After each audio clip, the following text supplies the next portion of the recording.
அனைவருக்கும் வணக்கம். உங்கள் அனைவரையும் தமிழ் நிலா யூடியூப் சேனல் அன்போடு வரவேற்கிறது. குறைகளையே நினைச்சிட்டு இருக்கிற நம்ம அதை நிறைகளாக எப்படி மாத்துறது அப்படின்னு தெரியாம வருத்தப்படுறோம்ல.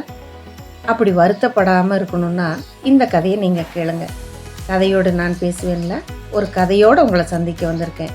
வாங்க கதைக்குள்ள போகலாம். ஒரு கிராமத்துல பானை செய்யற ஒருத்தர் இருந்தார். பானைகள் செஞ்சு விற்பனை செஞ்சுட்டு இருந்தார். ஒரு 3 பானைகளை மட்டும் தன்னோட எப்பொழுதுமே வச்சிருந்தார். இந்த 3 பானைகளும் ஒரு நாள் பேசிக்குது. 2 பானைகள் அங்க இருக்கக்கூடியதை ரொம்ப சந்தோஷமா பேசுது. ஒரு பானை மட்டும் எனக்கு இந்த வீட்டில் இருக்க பிடிக்கல, வருத்தமா இருக்கு அப்படின்னு சொல்லுது. அந்த நேரம் பானைகள் வாங்க வந்த ஒருத்தர் எனக்கு பழமையான பானைகள் வேணும்னு கேட்க, இந்த பானைய அந்த வியாபாரி கொடுக்குறார். அந்த பணக்காரரும் எடுத்துட்டு போறாரு. போன கொஞ்ச நாள்லயே அதனுடைய விளிம்பு உடஞ்சிருது. அவர் தூக்கி போட்டுறாரு. தெருவில் கிடந்த பானை ரொம்ப வருத்தப்படுது.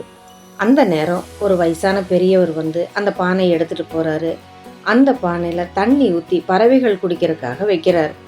இப்படியே கொஞ்ச நாள் போக மற்ற 2 பானைகளும் இந்த வயதான பெரியவர் வீட்டுக்கு வந்து சேருது.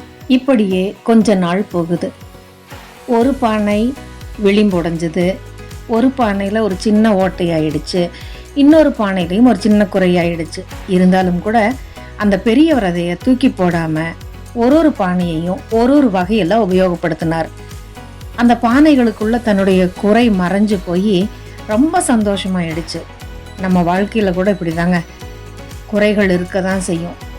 அந்த குறைகளை எல்லாம் நிறைகளாக மாற்றுறது நம்முடைய கையில் இருக்குது. அந்த குறைகளை எல்லாம் விட்டுட்டு அதை எப்படி நிறைய மாத்துறது, நம்ம சந்தோஷத்துக்கும் மற்றவங்க சந்தோஷத்துக்கும் என்ன செய்யறது அப்படின்னு கொஞ்சம் யோசிச்சோம்னா நம்ம கிட்ட இருக்கக்கூடிய குறை ஒரு குறையாவே தெரியாது. உடஞ்சு போன பானை கூட கொஞ்சம் தண்ணி ஊற்றி வைக்கிறதுக்கும் செடிகள் வைக்கிறதுக்கும் அழகுக்குன்னு பல வகையில பயன்படுது. நம்மால முடியாதா என்ன? குறைகள்னு நீங்க நினைச்சிட்டு இருக்கிறத தூக்கி போடுங்க. அது இல்லாம எவ்வளவோ நிறைகள் இருக்கு. நிறைகள் என்னன்னு கண்டுபிடிங்க. நிறைகள் உங்களுடைய வாழ்க்கையை சந்தோஷமா மாற்றும். குறைகள் தேடுறதை விட்டுட்டு நிறைகளாக மாற்றுவோம். பானை போலவே நாமும் சந்தோஷமா இருப்போம். இந்த கதை உங்களுக்கு பிடிச்சிருக்கா?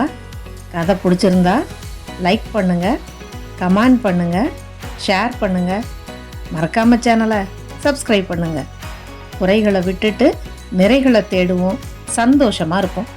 இன்னொரு கதையோட உங்களை சந்திக்கிறேன். நன்றி.